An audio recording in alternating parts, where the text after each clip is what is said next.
Everyone in Ahenkro knew Kofi as the boy who stayed close to the ground.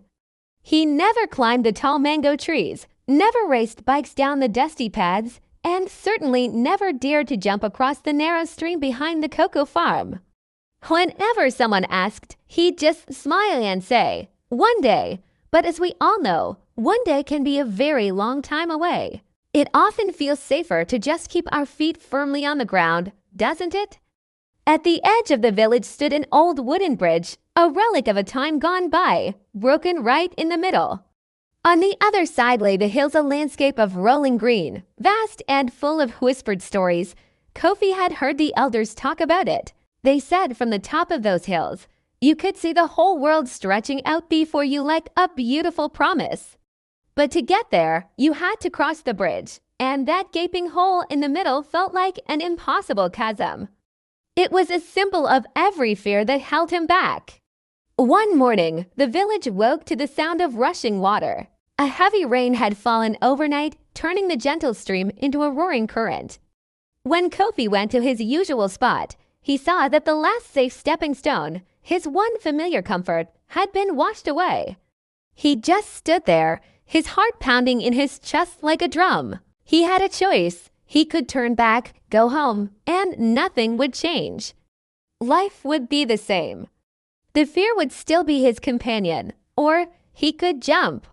And if he jumped, everything, absolutely everything, might be different.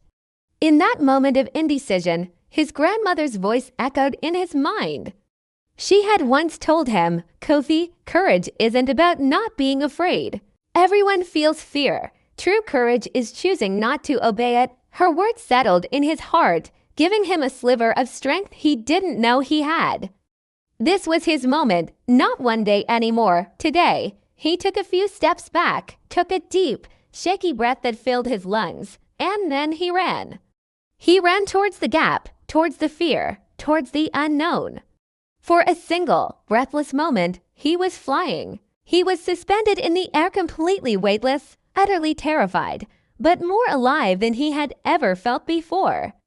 It was a moment stretched into an eternity. Then, his feet hit solid ground on the other side. He stumbled forward, a mix of shock and relief washing over him, and a laugh bubbled up from deep within. He turned and looked back at the gap, the same gap that had ruled his life for so long. From this side, it didn't look so big after all. The hills welcomed him with a quiet wind and an endless, open sky. He walked for what felt like hours, a new energy in his step.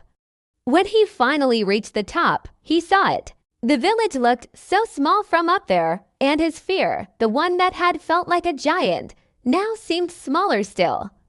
The world really did stretch out like a promise. When Kofi returned to the village that evening, as the sun painted the sky in shades of orange and purple, people noticed a change. It wasn't just that his clothes were a little muddy. He walked taller. His smile was wider and reached his eyes. There was a new light about him, a quiet confidence that hadn't been there that morning. The bridge was still broken. The stream still rushed below. The world hadn't changed, but Kofi had.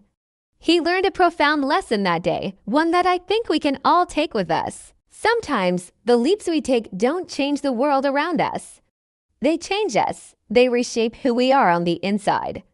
And once you've made that one big, terrifying leap, the next one, and the one after that, never feels quite as impossible. Thanks for watching. If this story resonated with you, consider subscribing for more content that explores the little moments that make life big.